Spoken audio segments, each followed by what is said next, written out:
పరిశుద్ధాత్మ దేవుడు నా హృదయంలో పెట్టిన వాక్యాంశము దానియేలు ప్రార్థన అనే వాక్యం ద్వారా మాట్లాడబడుతున్నాను. దానియేలు ప్రార్థన పరిశుద్ధ వాక్యం నుంచి దానియేలు గ్రంథం 6వ అధ్యాయం 10వ వచనం చూసినట్టయితే, దానియేలు గ్రంథం 6వ అధ్యాయం 10వ వచనం, ఇట్టి శాసనము సంతకము చేయబడిన దానియేలు తెలుసుకొనిను అతడు తన ఇంటికి వెళ్ళి యథాప్రకారం అనుదినము ముమ్మారు మోకాలుని తన ఇంటి పైగది కిటికీలు యెరూషలేము తట్టునకు తెరవబడి ఉండగా తన దేవునికి ప్రార్థన చేయుచు ఆయన స్తుతించుచు వచ్చెను. హల్లెలూయా. ఇక్కడ దానియేలు ప్రార్థన చేస్తూ ఉన్నాడు.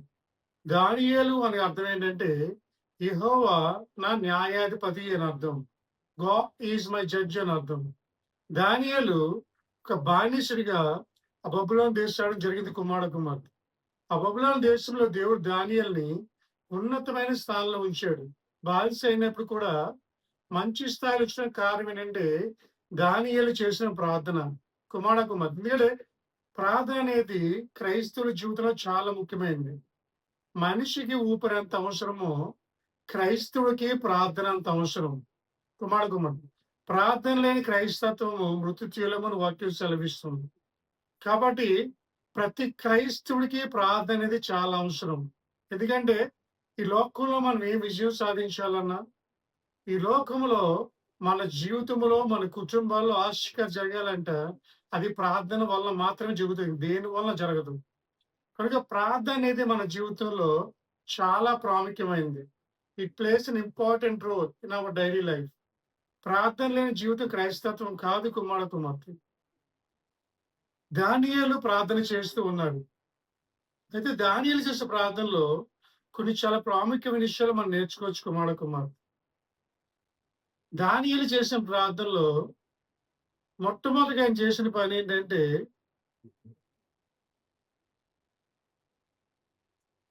ఆయన తన ప్రార్థన స్థలాన్ని ఎంచుకున్నాడు. కుమార్తె ఈ chooses the place for prayer. మన క్రైస్తవ జీవితంలో మొట్టమొదటిగా మన ప్రార్థన స్థలం మనం ఎంచుకోవాలి. ఎందుకంటే ప్రార్థన స్థలం ఎంచుకొని ఆ ప్రార్థనకి వెళ్ళి మనం చెయ్యాలి. ప్రార్థన ఎక్కడ పడితే ప్రార్థన చేయకూడదు. కుమార్తె నిష్పాన స్థలం మనకు ఉండాలి. ఎందుకంటే ప్రార్థన డిస్టర్బెన్స్ కాకూడదు. ప్రార్థన అనేది ఏకాగ్రతగా చేయాలి. ఏ డిస్టర్బెన్స్ ఉన్నా సరే ఆ ప్రార్థన ఉపయోగం ఉండదు. కుమార్తె ప్రార్థన అనేది మన జీవితంలో చాలా ముఖ్యమైనది. కాబట్టి దాన్ని చాలా జాగ్రత్తగా చేయాలి. అందుకని పరిశుద్ధ లేఖనంలో మత్తయి సువార్త 6:6 మనం చూసినట్టయితే, మత్తయి సువార్త 6:6 మంచి మాట సెలవిస్తున్నారు కదా, నీవు ప్రార్థన చేయనప్పుడు నీ గదిలోనికి వెళ్ళి తలుపు వేసుకొని రహస్యమందున్న నీ తండ్రికి ప్రార్థించుము. హల్లెలూయా. నీవు ప్రార్థన చేయనప్పుడు నీ గదిలోనికి వెళ్ళి రహస్యముగా ప్రార్థన చేయాలి. కుమార్తె ఎక్కడ పడితే అక్కడ ప్రార్థన చేస్తే ఆ ప్రార్థన పరిశుద్ధంగా ఉండదు. కుమార్తె మన గదిలోనికి వెళ్ళి మనం ప్రార్థన చేయాలి. తలుపు వేసుకొని రహస్యమున్న తండ్రి ప్రార్థన చేస్తంట. రహస్యమున్న తండ్రి మనకి ప్రతిఫలాన్ని ఇస్తాడంట. హల్లెలూయా. కుమార్తె ఎందుకంటే గదిలోనికి వెళ్ళి ఎందుకు ప్రార్థన చేయాలంటే మన డిస్టర్బెన్స్ ఉండకూడదు. ప్రార్థన చేసేటప్పుడు అంటే ఎవరో వచ్చి వెళ్ళడం కానీ, ఆ టీవీ సౌండ్స్ కానీ, లేదా బయట శబ్దాలు కానీ వచ్చినట్టయితే మా ప్రార్థన మనకు ఉపయోగం ఉండదు. కుమార్తె ఎందుకంటే సాతాను ఎటువంటి వాడంటే మనం ప్రార్థన చేసినప్పుడు మనం డిస్టర్బెన్స్ చేస్తాడు. మనం ప్రార్థన చేసినప్పుడు మన ఏకాగ్రత దెబ్బతీస్తాడు. కుమార్తె కాబట్టి ఆ ఏకాగ్రత దెబ్బతీయకుండా ఉండాలంటే మన ప్రార్థన మన గదిలోనికి వెళ్ళి తలుపు వేసుకుని ప్రార్థించి. ఎందుకంటే తలుపు వేయడం వల్ల ఏమవుతుందంటే బయట నుంచి డిస్టర్బెన్స్ రాదు. బయట నుంచి మనకి ఎటువంటి అభ్యంతరాలు రావు. కుమార్తె కాబట్టి మనం ప్రార్థన చేసినప్పుడు రహస్యంగా ప్రార్థన చేయాలి. మనుషులు కనబడవాలని, వాళ్ళు మెచ్చుకోవాలని ప్రార్థన చేయకూడదంట. అలా వేషధారులు అంట. కుమార్తె ఎందుకంటే మనం ప్రార్థన దేవునితో మాట్లాడుతున్నాం.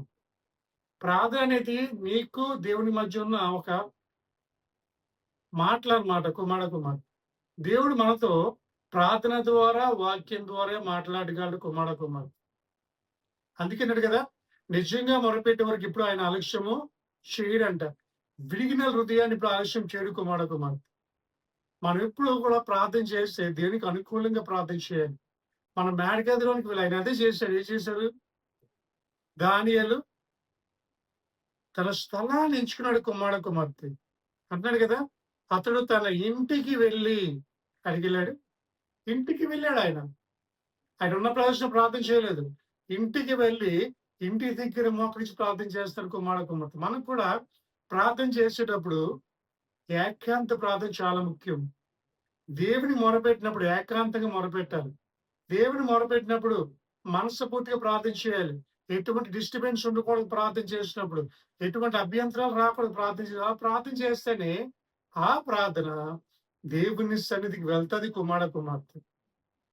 వాక్యముల పేరా నువ్వు ఏ విధంగా ప్రార్థన చేస్తున్నావు ఈరోజు? గదిలోనికి రహస్యంగా ప్రార్థన చేస్తున్నావా? నీ బిడ్డల కోసం, నీ కొరకు, నీ భర్త కోసం, నీ కుటుంబం కొరకు, నీ బంధువుల కొరకు ప్రార్థన చేస్తున్నావా? అది చాలా ముఖ్యం. నీ రహస్యము తండ్రికి రహస్యంగా ప్రార్థన చేయాలంట. నువ్వు ప్రార్థన చేస్తావు తెలియవసరం లేదు. యేసేకు నీకు తెలిస్తే చాలు కుమార్తె. నీకు ఏ సమస్య ఉన్నా ఒక ప్రార్థనా స్థలం ఉండాలి ఇంట్లో. చూడండి చాలా మంది ఇల్లు కట్టుకున్నప్పుడు పూజ గదులు కట్టుకుంటారు కదా హిందువులైతే. క్రైస్తవులు కూడా ప్రార్థన గది ఉండాలంట. ఆ ప్రార్థన గదిలోకెళ్ళి మోకరించి ప్రార్థన చేయాలి. ఎందుకంటే ఆ ప్రార్థన గదిలో నువ్వు యేసే తప్ప రెండో వ్యక్తి ఉండడు కుమార్తె. కాబట్టి దానియేలు వలె నువ్వు కూడా గదిలోనికి వెళ్ళి తలుపు వేసుకొని యేసేకి ఏం చేయాలి? రహస్యంగా ప్రార్థన చేయాలి. అప్పుడు రహస్యమైన తండ్రి నీ ప్రార్థన ఖచ్చితంగా ఆలకిస్తాడు. ఎందుకంటే ఇంట్లో ప్రార్థన చేస్తే డిస్టర్బెన్స్ వస్తుంది. ఎవరో ఒకరు పిలవడమో, లేపడమో, చేయడం చేస్తుంటారు. లేకపోతే ఫోన్ రావడమో, తలుపు కొట్టడమో జరుగుతుంటది. కాబట్టి ఆ డిస్టర్బెన్స్ ఉండకుండా ఉండాలంటే నువ్వు రహస్యంగా యేసేకి ప్రార్థన చేయాలి కుమార్తె. అంతే కదా! దావీదు అంటాడు, ఉదయకాలమున నా కంఠస్వరానికి వినబోను కదా అంటాడు. అంటే అరుణోదయన ప్రార్థన. తెల్లవారు లెగిసి 3 గంటలకు మనం ఏం చేయాలి? ప్రార్థన చేయాలి. ఇదే 3 గంటలకైతే ఏ డిస్టర్బెన్స్ ఉండదండి. అందరూ పడుకొని ఉంటారు. మన ఇంటికి ఎవరు రారు. మనతో ఎవడు మాట్లాడరు. కాబట్టి మనకి ఏ డిస్టర్బెన్స్ ఉండదు. చక్కగా మనమే గదిలోనికి వెళ్ళి ఏకాంతంగా దేవుడికి మనం ఏం చేయొచ్చు? మొరపెట్టొచ్చు, ప్రార్థన చేయొచ్చు కుమార్తె. కాబట్టి యేసేకి మనం ప్రార్థన చేసేవారంగా ఉండాలి. ప్రార్థన చేసేసి మొరపెట్టే వారంగా ఉండాలి. ప్రార్థన దగ్గర అంగలార్చే వారంగా ఉండాలి. హల్లెలూయా! కుమార్తె. ఎప్పుడైతే యేసేకి మనం ప్రార్థన చేస్తామో, ఆ ప్రార్థన ఖచ్చితంగా దేవుడు ఆలకించి, ఆ ప్రార్థనకి ఏం చేస్తాడు? జవాబనేది దయచేస్తాడు కుమార్తె. కాబట్టి మొట్టమొదటి మనం ప్రార్థన చేసినప్పుడు మనకు స్థలాన్ని ఎంచుకోవాలి. ఇప్పుడు యేసే చూడండి గెత్సేమనే తోటలోకి ఉలవ కొంత గెత్సేమనే తోటలోకెళ్ళి ఒంటరిగా ప్రార్థన చేసుకునేవాడు. శిష్యులనేమో ఒక దగ్గర ప్రార్థన చేసుకోమనేవాడు. ఆయన మాత్రం ఒంటరిగా వేరే చోటుకెళ్ళి ప్రార్థన చేసి ఎందుకంటే ఆయనకి డిస్టర్బెన్స్ ఇష్టం ఉండేది కాదు యేసయ్యకి ప్రార్థన చేసేటప్పుడు. ఎందుకంటే యేసయ్య తండ్రితో మాట్లాడుతూ ఉన్నాడు. తన తండ్రితో మాట్లాడుతున్నప్పుడు డిస్టర్బెన్స్ ఉండకూడదని యేసయ్య అక్కడ ప్రార్థన చేస్తూ ఉన్నాడు కుమార్తె. మనం కూడా యేసయ్య ప్రార్థన చేసినా మనకి ఏముండకూడదు? డిస్టర్బెన్స్ అనేది ఉండకూడదు. అలా ఉందంటే మన ప్రార్థన ఫలించదు కుమార్తె. యేసయ్యకి ప్రార్థన చేసినప్పుడు మనం ఏకాంతంగా ప్రార్థన చేయాలి. పశ్చాత్తాపంతో ప్రార్థన చేయాలి. కన్నీటితో ప్రార్థన చేయాలి. హల్లెలూయా! కుమార్తె. ఈరోజు నువ్వు ఏ విధంగా ప్రార్థన చేస్తున్నావు? ఎప్పుడైనా గదిలోకి వెళ్ళి ప్రార్థన చేసే అనుభవం నీకుందా? ఏకాంత ప్రార్థన అనుభవం ఉండాలి కుమార్తె. ఏకాంతంగా వెళ్ళి యేసేకి నీ సమస్యలు చెప్పుకోవాలి. యేసేకి నీ బాధలు చెప్పుకోవాలి. యేసేకి నీ శ్రమలు చెప్పుకోవాలి. అప్పుడు రహస్యమైన తండ్రి నీ సమస్యలకి దేవుడు విముక్తి కలిగిస్తాడు కుమార్తె. ఇక్కడ మొట్టమొదటిగా మనం చేయవలసిన ప్రార్థన ఏకాంత ప్రార్థన. చెప్పండి ఏం ప్రార్థన? ఏకాంత ప్రార్థన. రెండోది దానియేలు చేసిన గొప్ప ప్రార్థన ఏంటంటే, దానియేలు చేసిన ప్రార్థన ముమ్మారు ప్రార్థించెను. హల్లెలూయా!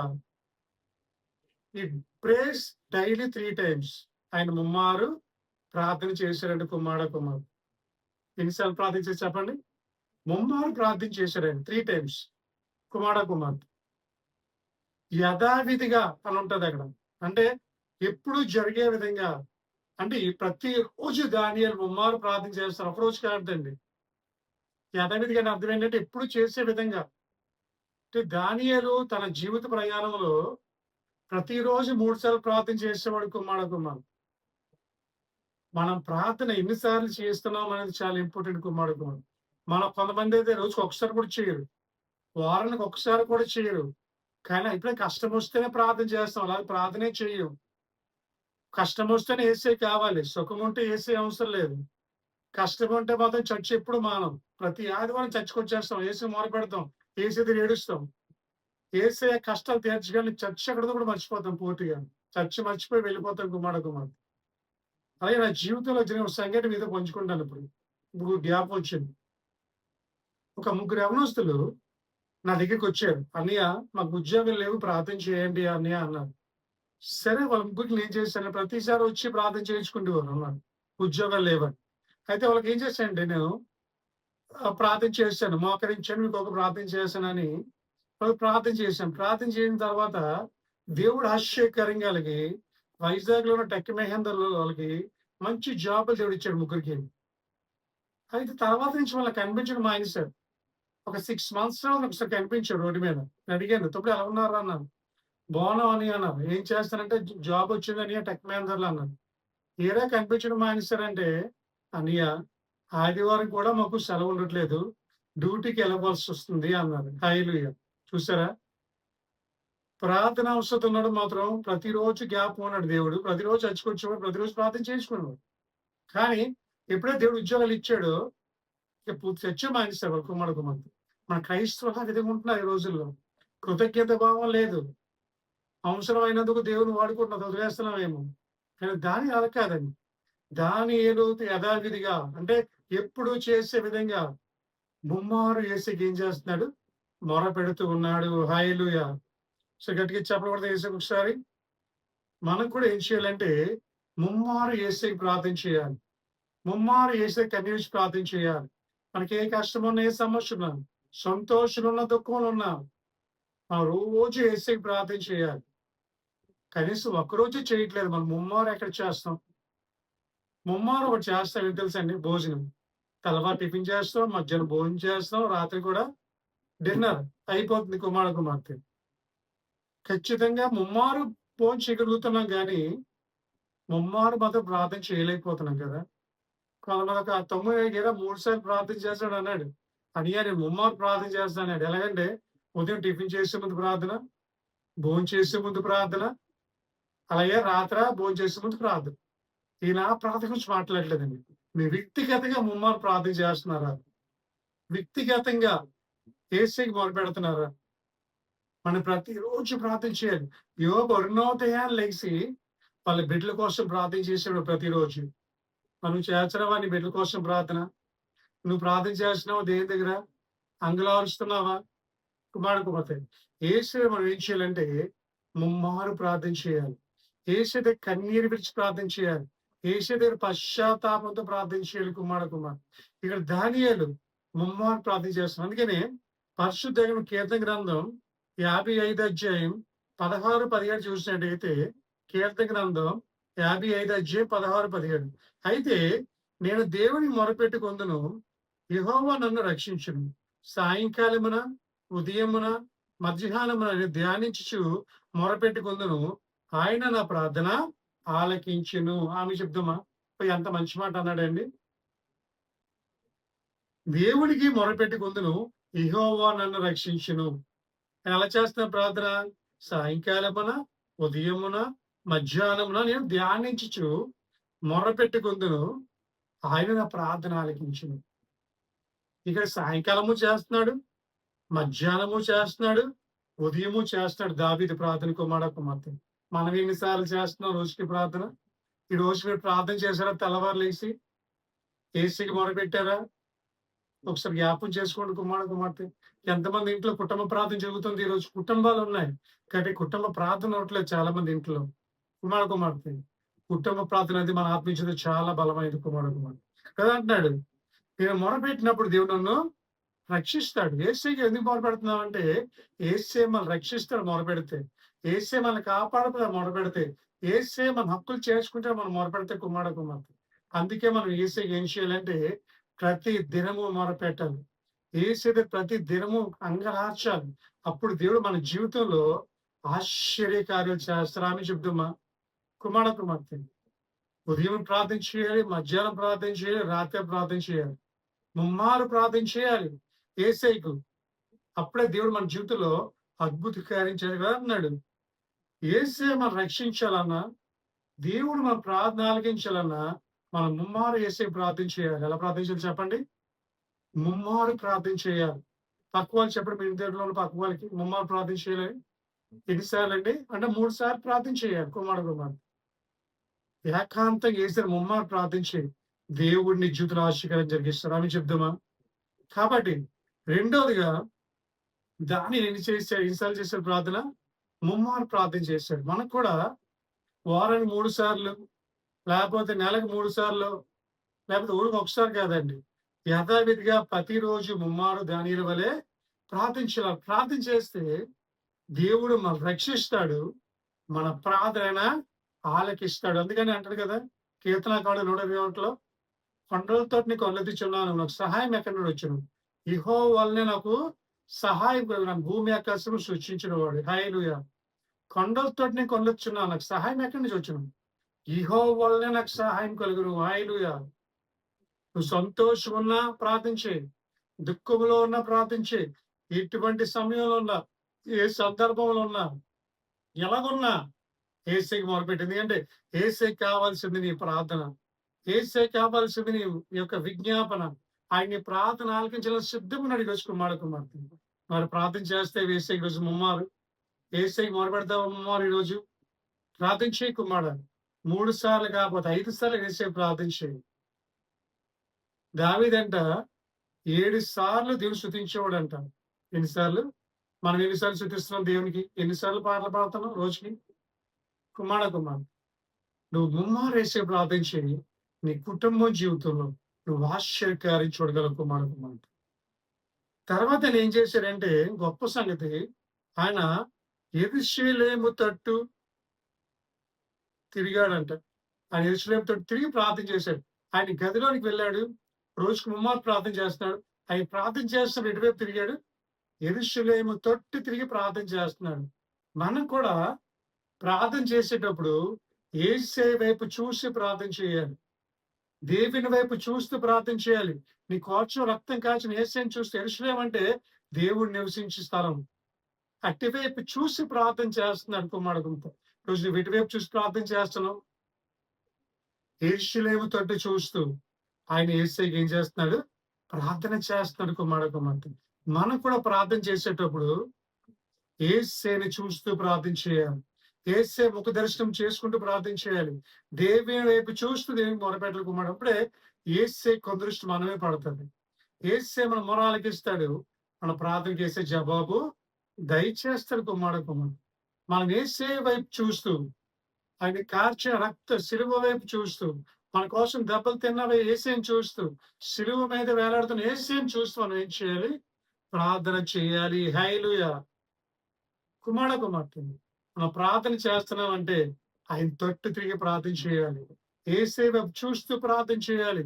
యేసయ్య వైపు కనులెత్తి ఆయన వైపు చూస్తూ ప్రార్థన చేయాలి కుమార్తె. ఎవరైతే ప్రార్థన చేస్తారో ఆ ప్రార్థన దేవుడు ఖచ్చితంగా ఆలకిస్తారు. అందుకని పరిశుద్ధ లేఖనంలో ఉంటుంది కదా, మొదటి రాజు గ్రంథం 8:48. మొదటి రాజు గ్రంథం 8:48. తమ్మును చెరగా కొనిపోయిన వారి యొక్క దేశమందు పూర్ణ హృదయముతోను పూర్ణ ఆత్మతోను నీ తట్టు తిరిగి నీవు వారి పితరులకు దయచేసిన దేశమంతటను నువ్వు కోరుకోయిన పట్టణము తట్టును నీ నామమంతకు నేను కట్టించిన మందిరము తట్టును నిన్ను గూర్చి ప్రార్థన చేసిన యెడల. హల్లెలూయా. ఇక్కడ ఎలా ప్రార్థన చేస్తాడు? పూర్ణ హృదయముతో పూర్ణాత్మతో వారిని తొట్టు తిరిగి నువ్వు కట్టించిన మందిరం వైపు చూస్తూ ప్రార్థన చేస్తున్నారంట. హల్లెలూయా. మన ప్రార్థన చేయాలంటే పూర్ణ హృదయంతో పూర్ణాత్మతో పూర్ణ శక్తితో వేసే ప్రార్థన చేయాలి. అలా ప్రార్థన ఆయన తొట్టు తిరిగి ప్రార్థన చేయాలి. అలాగ ప్రార్థన చేస్తేనే దేవుడు మన ప్రార్థన ఆలకిస్తాడు కుమారుడు. దేవుడు మన దగ్గరికి వచ్చి ప్రార్థన చేస్తున్నాం. గదిలో ఉండి ప్రార్థన చేస్తున్నావు. నువ్వు ప్రార్థన చేస్తే నీ ఆలోచన ఎలాగుంది? పూర్ణ మనసుతో ఉందా? పూర్ణ ఆత్మతో ఉందా? లేపోతే వేరే ఆలోచనలున్నాయా? ప్రార్థన చేస్తూ, ఎవరి గురించో ఆలోచిస్తూ, ఇంటి మీద ఆరబెట్టిన బట్టల గురించి ఆలోచిస్తూ, ఇంటి మీద ఆరబెట్టిన ఒడిల గురించి ఆలోచిస్తూ, ప్రార్థన నిర్లక్ష్యం చేస్తున్నావేమో. ప్రార్థన వైపు చూడకుండా ప్రార్థన చేస్తున్నావేమో. యేసు వైపు చూడకుండా, యేసు వైపు తట్టు చూడకుండా ప్రార్థన చేస్తున్నావేమో. కుమార్తె. మనం ప్రార్థన చేసినప్పుడు యేసుని చూస్తూ, ముఖ దర్శనం చూస్తూ మనం ప్రార్థించాలి. ఎందుకంటే ఆయన వైపు చూసినప్పుడు అంట మనకు శక్తి వస్తదంట. ఆయన వైపు చూసినప్పుడు మనకు బలం వస్తది. ఆయన వైపు చూసినప్పుడు మన జీవితంలో అద్భుత కార్యాలు జరుగుతాయి. ఆయన వైపు చూసినప్పుడు ఆశ్చర్యకార్యాలు మన జీవితంలో జరుగుతాయి కుమార్తె. నమ్ముతున్నావా ఈ మాట? నమ్మితే ఆమేన్ చెప్దాం. నువ్వు ఇంట్లో ఉండి ప్రార్థన చేస్తున్నావా? పొలంలో ఉండి ప్రార్థన చేస్తున్నావా? చర్చిలో ఉండి ప్రార్థన చేస్తున్నావా అని ముఖ్యం కాదు గాని, నువ్వు ఆయన తట్టు తిరిగి ప్రార్థన చేస్తావా లేదని ముఖ్యం కుమారుడు.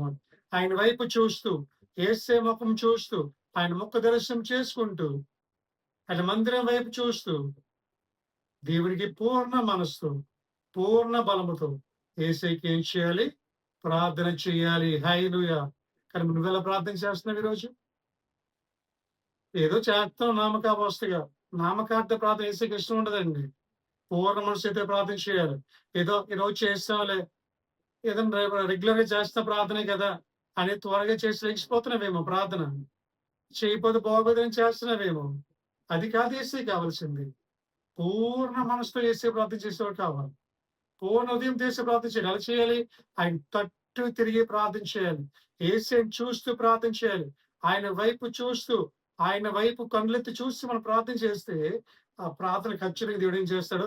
ఆలకించి మన ప్రార్థన జవాబు. దానియేలు ఏం చేస్తాడంటే, యెరూషలేము తట్టు తిరిగి ప్రార్థన చేస్తాడు. అందుకనే యెరూషలేములో దేవుడు దానియేలుని చూస్తూ, దానియేలుని ఆ దేశంలో అధికారిగా చేయగలిగిన కుమారుడు.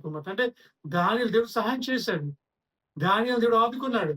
దానియేలుని ఆ బానిసత్వంలోంచి అద్భుతంగా ఉన్నతమైన స్థాయిలో ఉంచాడు. సింహం బోన్లో ఉన్నప్పటికీ దానియేలు దేవుడు కాపాడగలిగాడు కుమారుడు. కారణం ఏంటంటే యేసయ్య వైపు చూస్తూ ప్రార్థన చేస్తున్నాడు. ఆయన తట్టు తిరిగి ప్రార్థన చేస్తున్నాడు. కాబట్టి మనము ఆయన వైపు చూస్తే ఏం చేయాలి? ప్రార్థన చేయాలి. తర్వాత మనం చూసినట్లయితే పరిశుద్ధ లేఖనంలో మనము మోకాలుని ప్రార్థన చేయాలి. దానియేలు అదే చేశాడు. ముమ్మారు మోకాలు ఉన్నాడంట ఆయన. అంటే రోజుకి 3 సార్లు మోకాలేసి ప్రార్థన చేస్తాడు.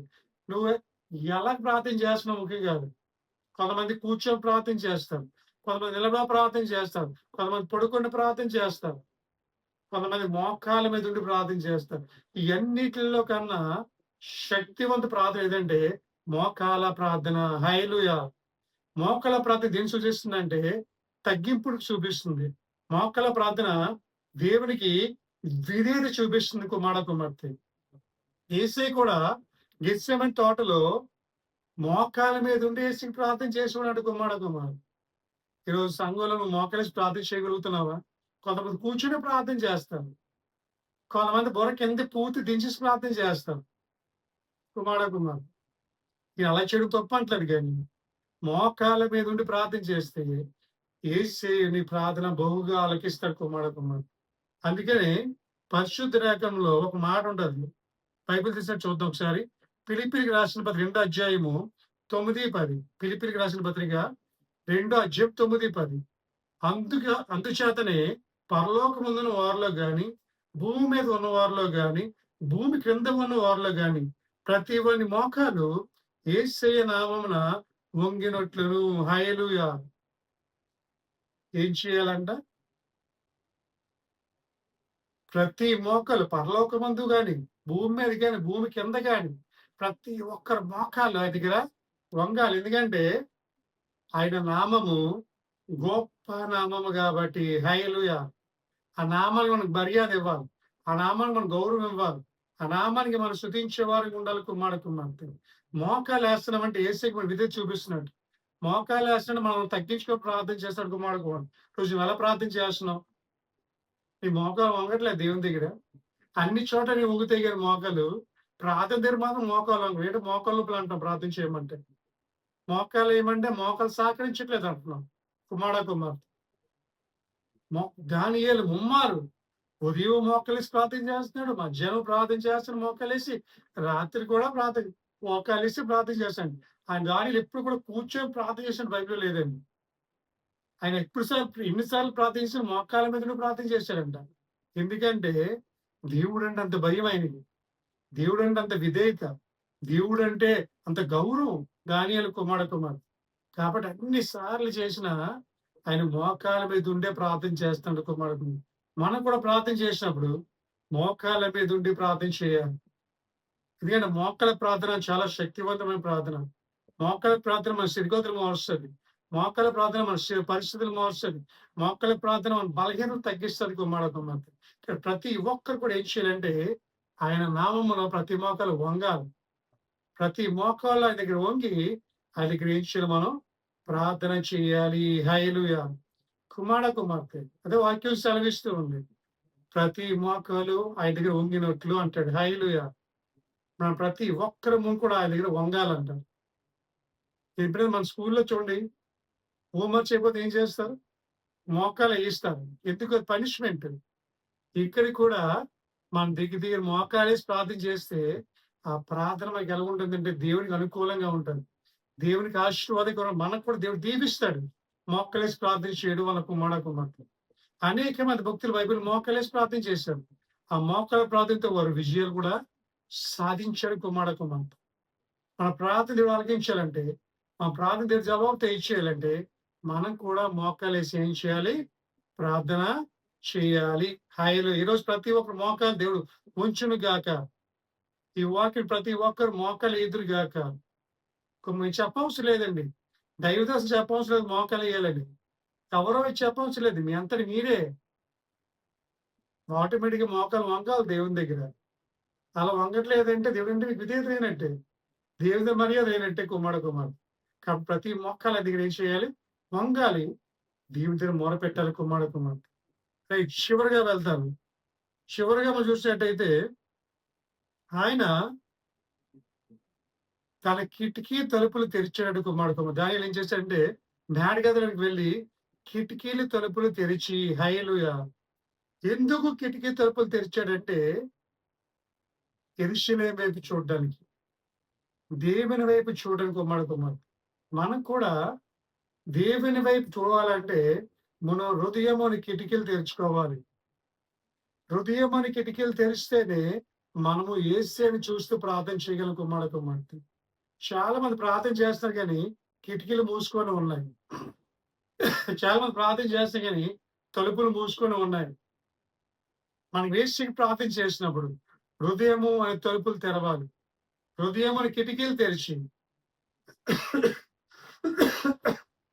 యేసు వైపు చూస్తూ ప్రార్థన చేయాలి. ఎప్పుడైతే మనం యేసు వైపు చూసి ప్రార్థన చేస్తామో అప్పుడు మన ప్రార్థన దేవుడు ఆలకిస్తాడు.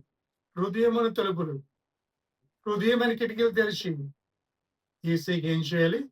ప్రార్థన చేస్తూ యేసుకి మొరపెట్టే వారంగా ఉండాలి. హల్లెలూయా. రోజు నువ్వు హృదయం తలుపులు తెరిచావు యేసు కొరకు. నువ్వు మోకరించి ప్రార్థన చేస్తున్నావు. కానీ హృదయం తెరిచుందా లేదా? నిజంగా హృదయంతో దేవుడు ప్రార్థన చేస్తున్నావా? లేదా పై పెదవులతో ప్రార్థన చేస్తున్నావా? ప్రార్థన చేస్తంట హృదయానుసారంగా ప్రార్థన చేయాలంట. లోపటి నుంచి రావాలని ప్రార్థన. పై ప్రార్థన చేయకూడదు. ఏదో రెగ్యులర్‌గా చేసినట్టు చేయకూడదు గాని హృదయం అని తలుపులు తెరిచి, హృదయం అని కిటికీలు తెరిచి యేసుకి ఏం చేయాలి ప్రార్థన చేయాలి. దానియేలు అదే చేశాడు. హృదయం అని కిటికీలు తెరిచాడు ఆయన. హృదయం అని కిటికీలు తెరిచి యేసు వైపు చూసి ప్రార్థన చేస్తున్నాడు కుమార్తె. అద్భుతమైన ప్రార్థన కదా! దానియేలు చేసిన ప్రార్థన. ఇటువంటి ప్రార్థన అనుభవం నీకుందా ఈరోజు? ప్రార్థన చేస్తాను. ప్రార్థన చేయట్లేదు అనట్లేదు గానీ, కిటికీలు మూసుకొని ఉండి ప్రార్థన చేస్తున్నాం. హృదయం అని కిటికీలు తెరవాలి ఈరోజు. ఆ కిటికీలు తెరిచి నువ్వేం చేయాలి? ప్రార్థన చేయాలి. హల్లెలూయా. నమ్మిన వారు చప్పట్లు కొడదాం ఒకసారి యేసయ్యకు. ఈరోజు మన ప్రార్థన అందుకనే పరిశుద్ధ లేఖనంలో కీర్తన గ్రంథం 34:5. కీర్తన గ్రంథం 34:5. ఆయన చూచిన వారు ప్రకాశించిరి. వారి ముఖమును సిగ్గుపడలేదు. హల్లెలూయా. ఆయన చూచిన వారు ప్రకాశించిరి అంట. హల్లెలూయా. ఎవరిని చూసిన వారు? యేసుని చూచిన వారు ప్రకాశించారు. ఎందుకు ప్రకాశించారు? వాళ్ళ హృదయం కిటికీలు తెరిచి చూశారు కాబట్టి వాళ్ళు ప్రకాశించారు. ఎప్పుడు సిగ్గుపడలేదు వాళ్ళు. దేవుడు ప్రార్థన చేసిన వారు ఎప్పుడు సిగ్గుపడరండి. ఆయన తలగా నుంచి కానీ తోకగా ఉంచడు ఈరోజు వాక్యం పిల్లరా. ఈరోజు దేవుడు నీతో మాట్లాడుతున్నాడు, పరిశుద్ధాత్మ దేవుడు. నువ్వు ఏ స్థితిలో ఉండి వాక్యం నాకు తెలియదు కానీ ఈ రోజైనా దేవుని నువ్వు సమయాన్ని దేవునికి ప్రార్థన చేయి. దేవుని స్తుతించుకోమాడకుమారు. దేవుని కొనియాడు ఈరోజు. ఆయన నీతో మాట్లాడుతున్నాడు ఈరోజు. పరిశుద్ధాత్మ దేవుని బలపరుస్తున్నాడు.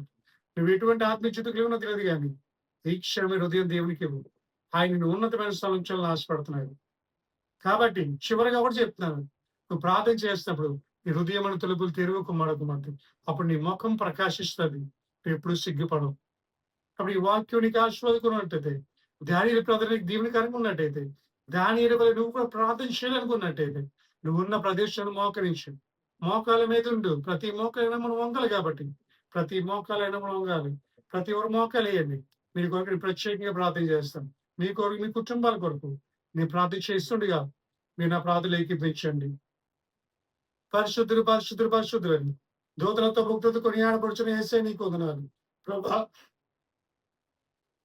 ఈ రోజు నువ్వు వాక్యంతో మాట్లాడాను, నిజమే తండ్రి ప్రభా. దానియేలు వలె ప్రార్థన చేయాలైనా మొట్టమొదటిగా ఆయన ప్రభా తన గదిలోనికి వెళ్ళాడు. ఆయన రెండో తండ్రి ఆయన ముమ్మారు ప్రార్థన చేశాడు తండ్రి. తర్వాత ఆయన ప్రభా మోకాళ్ళని ప్రార్థన చేశాడు తండ్రి ప్రభా. తర్వాత ఆయన యెరూషలేము తట్టు తిరిగి ప్రార్థన చేశాడు. తన కిటికీలు తెరిచి ప్రార్థన చేశాడు. ఆయన ఇటువంటి ప్రార్థన మా జీవితంలో దయచేయండి. ఎంతమంది ప్రభు నాతో ప్రార్థనలు ఏకీపిస్తున్నారు ప్రతి ఒక్కరినైనా ఈ ప్రార్థన ఏకీపించి ప్రభు దయచేయండి. ప్రభు ఈ ప్రార్థన దీవెనకరంగా మార్చండి. మరి కుటుంబంలో ఎవరైతే ఇంకా ప్రార్థన చేస్తూ ఉన్నారో వాళ్ళ బొమ్మారు ప్రార్థన చేసే భాగ్యం దయచేయండి. ప్రభు ఎన్నో వాక్యం విని విడిచిపెట్టకుండా వాళ్ళ దీనిలో ఫలింప చేయండి, నాటింప చేయండి. ఆయన ప్రభా గొప్ప కార్యాలు వారి కుటుంబంలో జరిగించండి. మీరు పరిశుద్ధపరచండి ప్రభా. ప్రభా ఈ వాక్యం ద్వారా వారి జీవితం కట్టండి, వారి బ్రతుకులను కట్టండి తండ్రి. వాళ్ళు అనేక మంది ప్రభా మార్గదర్శకం ప్రభు దయచేయండి ప్రభా. ఈ విన్న వాక్యం మంచిగా చేయమని ఫలింప చేసి ప్రతి కుటుంబాల ప్రార్థన కుటుంబాలుగా మార్చి వారు నడిపించమని ఈ చిన్న ప్రార్థన అతి సుందరమైన యేసు స్థాపించుకుంటుంది. యేసు వచ్చినాం తండ్రి. ఆమేన్. యేసు రక్తమే జయం, శివరక్తమే జయం. యేసు సంపూర్ణ గాక, అపవాదికి లేక నాశాంతం కలుగు గాక. ఆమేన్, ఆమేన్, ఆమేన్. మన తండ్రి ప్రేమ, కుమారుని కృప, పరిశుద్ధాత్మనే సహవాసం మన కుటుంబాలు ఆ రేపటి పర్యంతరం తన ప్రకాశమైన వెలుగు మన కుటుంబంలో అధికముగా ప్రకాశింపచేయునుగాక. ఆమేన్, ఆమేన్, ఆమేన్. మంచి పేరు. ఒకవేళ ఈ వాక్యము మీరు మొదటిసారి విన్నట్టయితే మా యూట్యూబ్ ఛానల్ సబ్స్క్రైబ్ చేసుకోండి. అనేకమైన దీవెనకరమైన వాక్యాలు మీకు అందించబడుతూ ఉంటాయి. మా కొరకు మా పరిచయకు ప్రార్థన చేయండి. మా సంఘంకి బలపడలాగా మీ అనుదయ ప్రార్థనలు జ్ఞాపం చేసుకోండి. మా ప్రార్థన మందిరం నూతన యెరూషలేము ప్రార్థన మందిరం ఇది వ్యాపకుంటే విషయపరులు ఉంది కనుక మా గురించి ప్రార్థన చేయండి. ముఖ్య ప్రభా మా పరిచయం ఇంకా అభివృద్ధి అవ్వాలి, ఫలించాలి, ఆర్థికంగా ముందు కొనసాగాలి అనుకుంటే మా ఫోన్ పే నెంబర్ స్క్రీన్ మీద దేవుని చెబుతుంది. మీ అమూల్యమైన కానుకలు మాకు పంపించండి. దర్శనమగలు కావచ్చు. ప్రతిదీ ఆ దేవుని కొరకు వాడబడుతుంది, దేవుని పని కొరకే వాడబడుతుంది. కాబట్టి మీ కానుకలు పంపించండి. మీ కొరకు మీ కుటుంబం ప్రార్థన చేస్తాం. ఒకవేళ మా సంఘంలో ఆదివారం ఆరాధనలో మీరు పాల్గొనాలి, దైవ ఆశీస్సులు పొందాలనుకుంటే ప్రతి ఆదివారము ఈ ఎండాకాలంలో 8 నుంచి 10:30 వరకు ప్రార్థన జరుగుతుంది. పాల్గొనండి. అదేవిధంగా రెగ్యులర్ గా అయితే 10:30 నుంచి 1 గంట వరకు మా సంఘంలో ప్రార్థన జరుగుతుంది, గమనించాలి. అలాగే సాయంత్రము ప్రతి ఆదివారం సాయంత్రం 5:30 నుంచి 7 వరకు ఉపవాసాలు కూడా జరుగుతుంది. కాబట్టి యవనస్తుల కొడుక మీ యవనస్తులను పంపించండి, అది దీవెనకరంగా ఉంటుంది. అలాగే ప్రతి శుక్రవారం సాయంత్రం 7 నుంచి 8:30 సంఘంలోనూ ఉపవాస ప్రార్థన జరుగుతుంది. ఉపవాస ప్రార్థన దేవుడు ఆశ్చర్యంగా జరిగిస్తున్నాడు. మీ స్వస్థత ప్రార్థన చేస్తాము, మీ ఆర్థిక సహాయం, మీ ఆర్థిక ఇబ్బంది వరకు ప్రార్థన చేస్తూ ఉంటాం. ప్రతి శుక్రవారము మా ఆరాధనలో పాల్గొనండి. ఇంకెవరైనా తెలుసుకోలేకపోతే మా అడ్రస్ స్క్రీన్ మీద ఇస్తున్నాం. మా ఫోన్ నెంబర్స్, మా వాట్సాప్ నెంబర్స్ కూడా స్క్రీన్ మీద ఇస్తున్నాం కనుక మీరు మాకు సంప్రదించండి. మీకు ఎప్పుడు ప్రార్థన అవసరం మా కొరకు మాకు ప్రార్థించి మాకు ఫోన్ చేయండి. మీ కొరకు పరిచయంగా ప్రార్థన చేస్తాం. 24/7 ఎప్పుడు చేసినా మేము అందుబాటులో ఉంటాం. మీ కొరకు మీ కుటుంబం కొరకు ఖచ్చితంగా ప్రార్థన చేస్తాం. మా సంఘాన్ని జ్ఞాపకం చేసుకోండి. మా సంఘ ప్రార్థనలో పాల్గొనండి. ఎవరైనా వచ్చి ప్రార్థించడం ఎప్పుడు స్వాగతిస్తూ ఉంటాం మా సంఘంలోకి. ప్రతి ఒక్కరు రండి. మీ కొరకు, మీ కుటుంబాల కొరకు ప్రత్యేకంగా ప్రార్థన చేస్తున్నాం. కుటుంబాలన్నిటిని దేవుడు దీవించి ఆశీర్వదించును గాక. ఆమేన్.